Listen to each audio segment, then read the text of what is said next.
Welcome back to the deep dive. Today is Saturday, February 21st, 2026. And I don't know about you, but I feel like there's this collective holding of breath right now across the entire tech and business world. Oh, absolutely. It's the calm before the storm. Yeah, Or, well, maybe the calm before the fleet arrives. right, Yeah, exactly. go ahead. Because we are creeping up on April and we all know what is supposed to happen in April. Mass production rollout. Yeah, the nationwide deployment of the Tesla Cybercab. And look, we have covered EV launches before on this deep dive. We've covered major tech rollouts. Many times, yeah. But looking at the stack of research, all these reports and internal memos we have in front of us today, it just feels different. It is different. It doesn't feel like, oh, cool, a new car model is dropping. This feels like the page is turning on a whole chapter of human history. That is exactly the correct way to frame it. I mean, if you treat this as just a car launch, you're missing the forest for the trees entirely. Right. You really have to understand what this vehicle actually is. It's not a car in the traditional sense. This is a dedicated robotaxi. Fully autonomous. FSD. Fully autonomous, yes. There's no steering wheel. There are no pedals.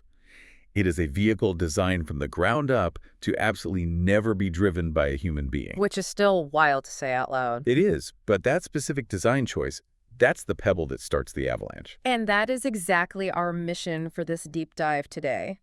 We aren't just here to review specs or horsepower or 0 to 60 times. Right, that's not the point. We want to analyze the ripple effects. Because when you introduce a vehicle that costs $20,000, drives itself, and literally never needs to park. You aren't just changing traffic patterns. No. You are changing how cities are built. You're changing how the energy grid works. You are changing the fundamental economy of movement for you, for me, for everyone. It is a classic butterfly effect. Yeah. You change the car, which is basically the fundamental atom of modern transportation, and suddenly real estate values in downtown Manhattan change. Which sounds crazy, but the math backs it up. It does. You change the car, and the way a power plant in Texas manages its peak load changes. It is all deeply connected. So today we are breaking this massive topic down into three main pillars. Yeah. We're going to talk about the death of the car ownership model, this whole idea of TaaS, transportation as a service. Which is huge. Huge. Then we're going to look at the physical reconstruction of our cities. Like what happens to all those parking lots when the cars don't actually park? Gangs upcycling, yes. And finally, we're going to look at the energy grid revolution. But, and I think we agree on this, before we get to the massive global consequences, we have to start with the machine itself. We do. Or rather, how the machine is made. Right. Because none of the sci-fi stuff we're talking about happens if the math doesn't work. Exactly. The economics are the engine of this entire revolution. Okay, let's unpack this. Section 1, the manufacturing revolution. We keep seeing this term over and over in the source documents, the unboxed process. Now that sounds like something from a viral YouTube unboxing video, but I have a feeling it's a bit more technical than that. It is much more technical, and frankly, it's much more significant than a viral video. Yeah. You have to realize that for the last 100 years... Basically since Henry Ford. Exactly. Since Ford started the Model T line, cars have been built on a conveyor belt. It's a linear process. You start with the chassis, the skeleton. Right. You start with a skeleton, and it moves down a long linear line. People or robots crowd around it to screw things on, weld things, paint things. One step at a time. One step at a time. Yeah. And it's highly inefficient. If one station stops, the whole line stops. Because the car physically can't move forward. Exactly. You're Ugh. constantly waiting for the car to move to the next station. Plus, you have incredibly limited space to actually work on the vehicle. Okay, so that's the classic assembly line. It's been the gold standard for a century. So how does this unboxed process actually break that? Think of it more like assembling a Lego kit or modular electronics. Instead of a single long line, they break the car into distinct subassemblies. The front section, the rear section, the floor with the battery, the side panels. And they build those separately? Yes. They are worked on simultaneously in completely different areas of the factory. Oh, wow. And because the car isn't fully assembled into a box shape yet, the robots have totally open access. Oh, I see. They aren't trying to squeeze a massive robot arm through a tiny car door frame to install a seat. Exactly. They install the seats directly onto the floor module before the roof or the sides are even attached. It's wide open. That makes so much sense. Then at the very end, they just snap these massive completed modules together. So you're building the car from the inside out rather than the outside in. Precisely. That sounds incredibly logical. Why hasn't everyone just been doing this for the last 50 years? Because it requires a complete rethink of the vehicle architecture. You can't just take a traditional car design and build it this way. You have to design the car specifically to be snapped together like modular blocks. And the efficiency gains from doing this are just staggering. The data in these reports suggests this modular approach allows them to reduce the manufacturing footprint, the actual factory floor space, needed by a massive margin. Because you don't need a 2-mile-long conveyor belt. Exactly. But the headline number here, the stat that should really make your jaw drop, is the production speed. Okay, lay it on me. They're targeting a production rate of 1 car every 5 seconds. Wait, hold on. 5 seconds. Like 1, 2, 3, 4, 5, and there's a new car rolling off the line. Correct. That is the target throughput. That is insane. It is. And because of that unprecedented speed and that intense process optimization, the manufacturing cost is lowered to the $20,000 range. $20,000. Yes. That is dirt cheap for a modern electric vehicle, let alone an autonomous one. It is basically unprecedented for this level of technology. Okay, and here is where I think it gets really interesting for the regular consumer listening to this right now. Because I think people hear a phrase like manufacturing efficiency, and they just tune out. Sure, it sounds like corporate jargon. Right. They think, well, good for the shareholders, but why do I care how the sausage is made? You care because of the price. Exactly. You're saying this cost, this $20,000 price tag, is actually the key to everything else we are going to talk about today. It is the foundation of the entire paradigm shift. In economics, we call this unit economics. Break that down for us. Think about it this way. If you want to replace public transit, or if you want to kill the business model of Uber and Lyft, you absolutely cannot do it with a $50,000 car. Because you'd have to charge the rider too much to recoup the cost of the vehicle. Right. It's just too expensive to operate at scale. You need a vehicle that is dirt cheap to build and dirt cheap to run. If the Cybercab cost $40,000 or $50,000 to make, the cost per mile for you, the rider, would be too high to disrupt the current system. You'd just keep taking the bus or driving your own Honda. Right. The math wouldn't compel me to switch. Exactly. But at $20,000, the math changes completely. It creates a barrier to entry that is basically insurmountable for legacy automakers, doesn't it? Insurmountable is the right word. Legacy auto is still stuck in that conveyor belt paradigm. They are fighting for pennies on margins, tweaking trim levels. While this unboxed process just slashes the base cost by basically half. Yes.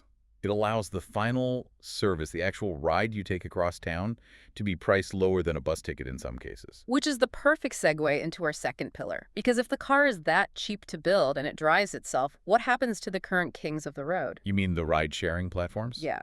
I'm talking about Uber and Lyft. We are calling this next section the death of ride-sharing and the rise of TOS. It sounds dramatic to say the death of ride-sharing, but honestly, if you look at the spreadsheets in these reports, it's hard to see another outcome. It is a total disruption of the disruptors.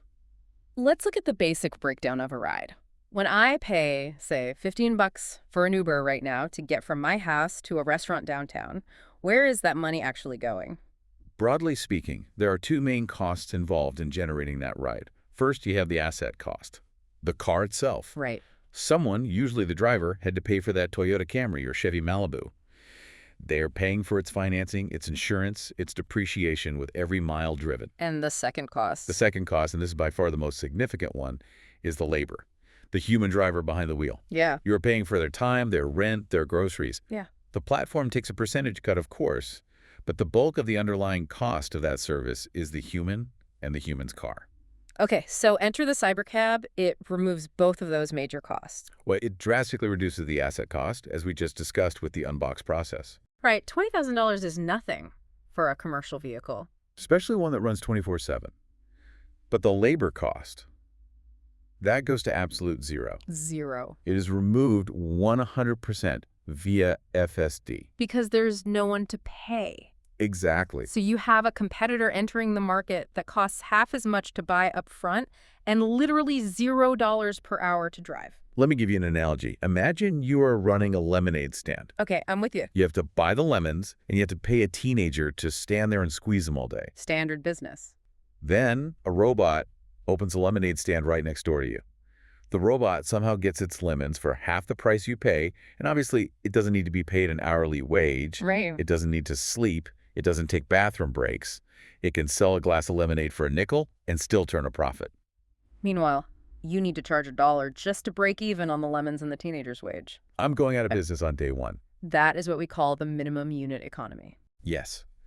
The labor-dependent platforms, Uber, Lyft, traditional taxi companies, they simply cannot compete with those physics.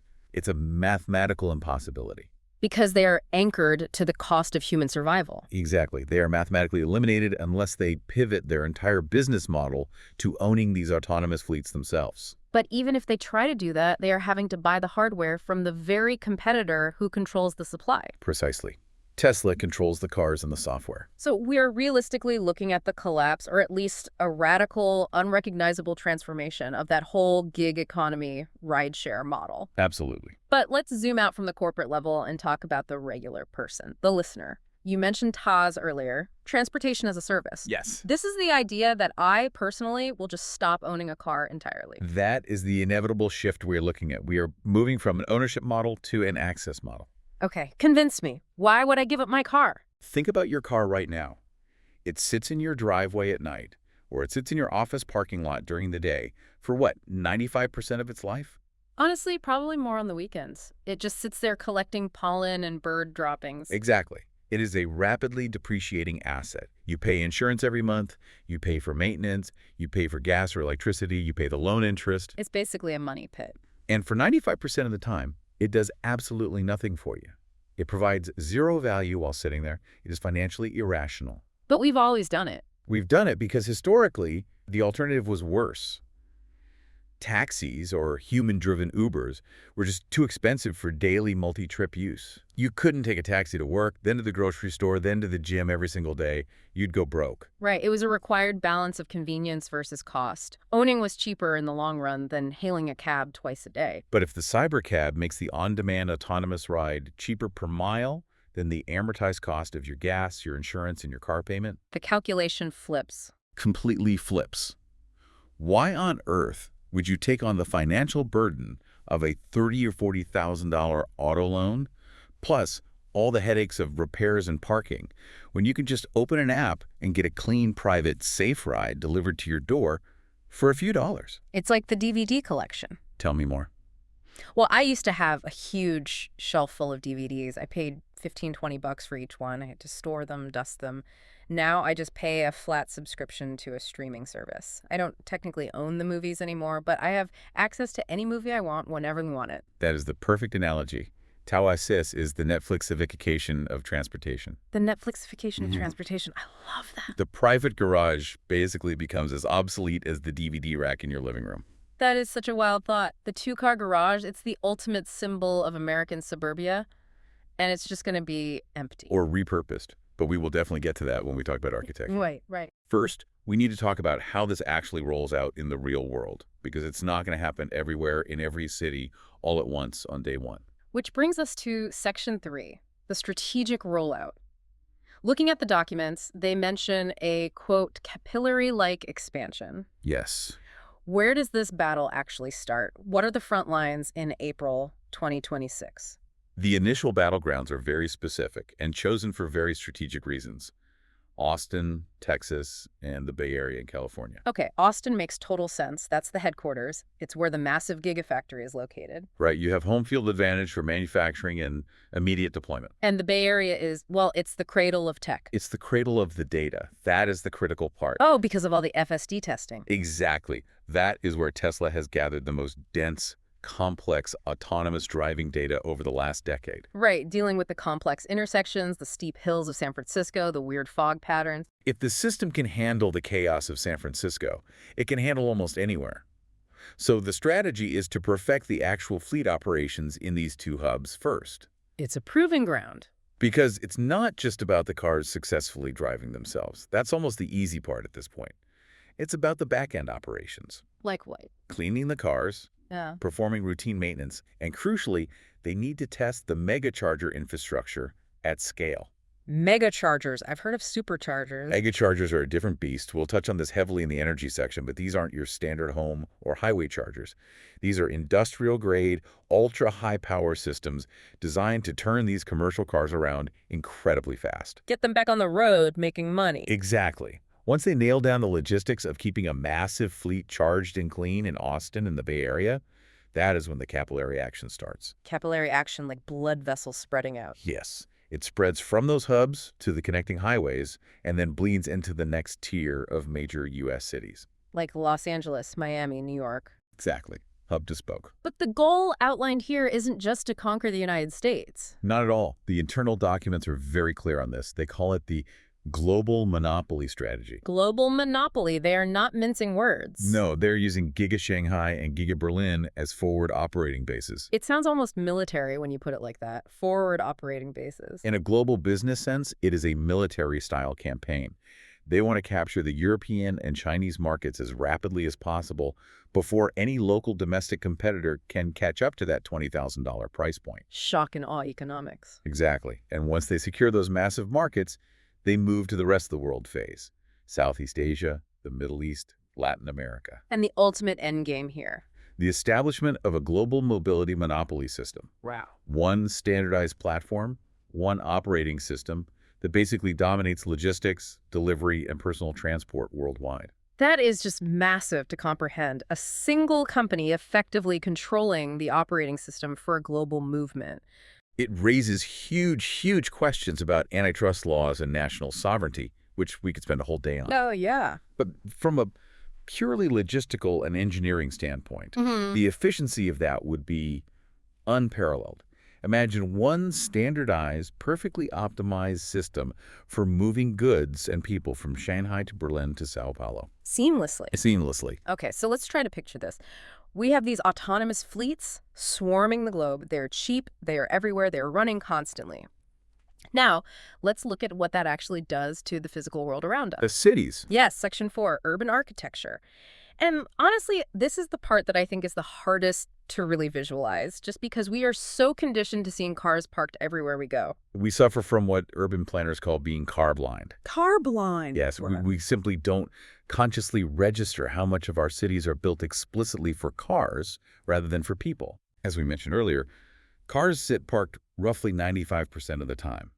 To accommodate that massive inefficiency, we have paved over vast swaths of our environment just to hold dormant metal boxes. It's street parking, lining every road. It's massive concrete parking garages. Driveways taking up half the front yard. Yeah, and those massive asphalt oceans at the mall or the stadium that are literally never full except maybe on Black Friday. Exactly. Now, when you switch a city to a Cybercab TAS model, the car doesn't park. Right, because it's a taxi. It drops you off at the office and immediately goes down the block to pick up the next passenger. Or if it's a low-demand period, like 2 in the morning, it drives itself to a remote holding area on the outskirts of the city to charge and get cleaned. It doesn't need to sit on prime, wildly expensive real estate in downtown Chicago. No. So suddenly you have all this physical space in the most dense, valuable city centers that is just available. Which brings us to this concept of space upcycling. Yes. This is, without a doubt, the biggest urban regeneration opportunity of the 21st century. Think about a 7-story commercial parking tower in the middle of a financial district. What happens to it when 90% of the workers stop driving their own cars to work? It becomes completely useless as a parking tower. I mean, you can't park ghosts. Exactly. It's a stranded asset. So you either tear it down or you retrofit it. That heavy concrete structure gets hollowed out. It becomes a massive vertical green garden. Or a community center. Yes. Or, crucially, it becomes microhousing. Microhousing. Break that down for us. Affordable, highly efficient, smaller apartment units right in the middle of dense urban areas. We have a severe housing crisis in almost every major city globally. Because there's no land left to build on. But suddenly you have millions of square feet of concrete structure unlocking. Imagine your local, ugly parking garage being converted into hundreds of affordable apartments, or an indoor park, or retail space. That is a genuinely beautiful image, just ripping up the asphalt and planting trees where the parking spots used to be. It fundamentally heals the urban landscape. Yeah. But it also profoundly changes how new buildings are designed going forward. Right, because right now, if a developer wants to build a new stadium or a hotel or an apartment complex, half the zoning fight and the planning is just figuring out where to put all the cars. Parking minimums, yes. That requirement basically evaporates. So what replaces it? The architectural focus shifts entirely from parking capacity to drop-off optimization. Drop-off optimization. Future architecture will be defined by the dynamic flow of vehicles, not the static storage of them. The questions become, how fast can a fleet of cybercabs pull up to this stadium, safely unload 10,000 people in 10 minutes, and flow out without causing a bottleneck? It's like how airports are designed. That's a great comparison. Airports don't really care about parking at the terminal doors. They are designed for rapid drop-off and pickup lanes. Exactly. Now imagine every commercial building, every office tower, becoming a mini terminal. The lobby becomes the most important part of the building, expanding outward into what used to be street parking. It makes the whole city more fluid. Much more fluid. You have vastly less congestion because nobody is circling the block for 20 minutes looking for a parking spot. Which is where so much traffic comes from. You have less concrete heat islands because those massive asphalt lots are gone. It is just a greener, quieter, vastly more efficient way to build a human civilization. But, and there's always a huge but in these scenarios. Of course. All these autonomous electric robots running around 24/7, never sleeping, they need juice. Yeah. And they need a lot of it. They do. Which brings us to the fifth pillar, the energy equation. This is the massive hurdle. This is where the physical reality of physics and electricity pushes back. Because if you just take, say, 2 million cybercabs in California and plug them all into today's power grid, what happens? The grid completely collapses. It melts down. It simply cannot handle that kind of concentrated continuous load. Right. I mean, we're already seeing rolling brownouts in the summer just from people turning on their air conditioning units. Correct. The existing infrastructure is incredibly fragile. So the infrastructure has to evolve concurrently with the cars. We need that megawatt level charging we mentioned earlier. But you can't just pull a megawatt of continuous power out of a standard 1970s neighborhood substation. No, you'd blow the transformers instantly. So what is the solution here? You can't exactly permit and build a new nuclear power plant for every fleet parking lot. The solution outlined here is microgrids. Microgrids. Yes. The charging stations themselves cannot just be passive consumers of electricity.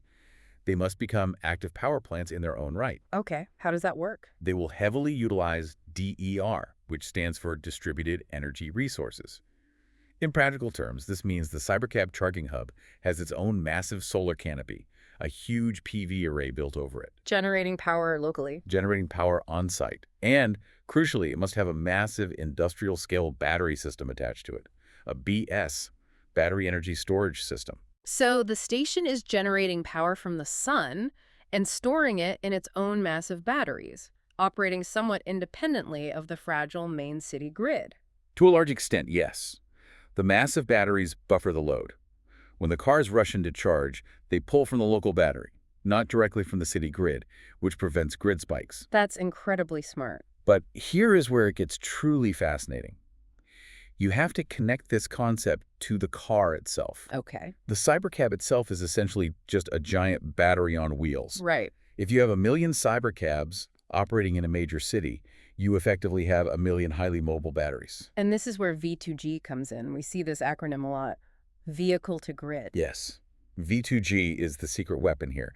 It allows the car to not just take electricity, but to send electricity back into the grid. Send it back, like reverse transmission. Exactly. Let's walk through a scenario. Imagine it is 6 p.m. on a Tuesday in August. The hottest part of the day, everyone is getting home. Exactly. Millions of people are walking into their homes, turning on their ovens, cranking up the AC, turning on the TVs. The power grid is peaking dangerously high. It's struggling. Okay. At that exact same moment, a large portion of the Cybercab fleet might be waiting for the late-night dinner rush. They are parked at the charging hubs, plugged in. But instead of drawing power to charge, The system recognizes the grid is under severe strain. So the fleets reverse flow. They discharge electricity from their batteries back into the city grid to stabilize it. wow, they literally act as a massive distributed virtual power plant. A VPP, yes. The entire transportation fleet dynamically becomes a massive mobile energy storage system. It's brilliant. It stabilizes the energy grid rather than just being a parasitic drain on it. It essentially turns the transportation mobility company into the world's largest distributed energy utility company. And I assume Based on the scale of this, it drives the demand for renewable energy even higher. It creates an absolutely insatiable appetite for green energy. To feed this beast economically, you need the cheapest power possible, and that is renewables. You will see an unprecedented boom in large-scale onshore wind farms across the U.S. Midwest and massive hydro and solar networks in South America and Asia. Because burning expensive oil or coal is just too economically inefficient for this $20,000 minimum unit economy model. Exactly. The economics demand cheap, infinite sun and wind.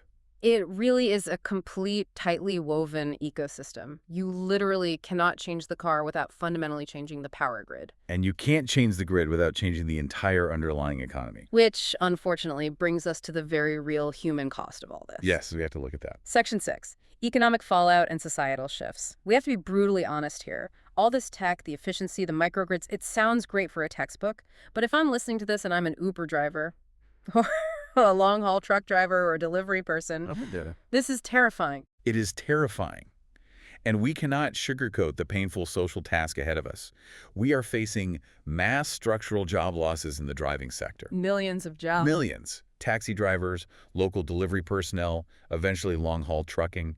That labor cost going to zero means those paychecks go to zero. It feels like the Luddite moment of the 21st century. The machines are literally physically taking the wheel. They are. And historically, macroeconomically speaking, technology always creates new industries and new jobs to replace the old ones. Sure, the whole buggy whip maker argument. Right. But the transition period, that messy middle, is incredibly painful for the actual humans living through it. So for the sake of optimism, where are these new jobs? What replaces the driver? The new jobs are in the vast infrastructure required to keep this hive alive. Okay, like what? Autonomous fleet management. Somebody has to oversee the logistics of these massive swarms of vehicles, handle edge cases, reroute around disasters. Right. Charging infrastructure maintenance. Those megawatt stations we talked about, they are complex, highly dangerous high-voltage systems. They need armies of electrical engineers, technicians, fire safety experts. In the data side. AI data center operations will explode. And crucially, global energy optimization. We will need thousands of systems engineers who understand how to balance the delicate load between a fleet of 1 million moving cars and a stationary, fluctuating solar power grid.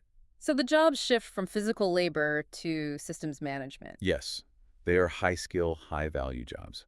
That doesn't necessarily help the 50-year-old guy who was driving a delivery truck yesterday and has a mortgage to pay today. No, it frankly doesn't. And that is a massive societal and political challenge that policymakers will have to address, likely with major retraining programs or safety nets. But we also have to look at the other side of the social coin here. What do you mean? What's the upside socially? Think about social equity, specifically the transportation marginalized. The transportation marginalized, who is that? Think about the elderly who have lost their vision and had their license taken away. Think about the physically disabled. Think about low-income families who live in what we call transit deserts, where the city bus only comes once an hour, if at all. I mean, my grandmother basically stopped leaving her house entirely when she couldn't safely drive anymore. She just lost her independence. Exactly. Now imagine what the Cybercab does for her. It gives her that total freedom back. Because it's cheap enough for her to use on a fixed income and she doesn't have to drive it. Yes. It provides safe, affordable, on-demand mobility to millions of people who have been literally shut out of the active world just because they couldn't afford or operate a 2-ton heavy machine. Wow. It establishes a completely new social standard. Freedom of movement becomes a basic, accessible right rather than a privilege reserved for those who can drive and can afford a $30,000 asset. That is a deeply powerful perspective. It democratizes distance. It absolutely democratizes distance. It fundamentally changes who gets to participate fully in society, go to better grocery stores, get to medical appointments, see their friends. So stepping back, we've covered the manufacturing tech, the gig economy money, the physical cities, the energy grid, and the human cost.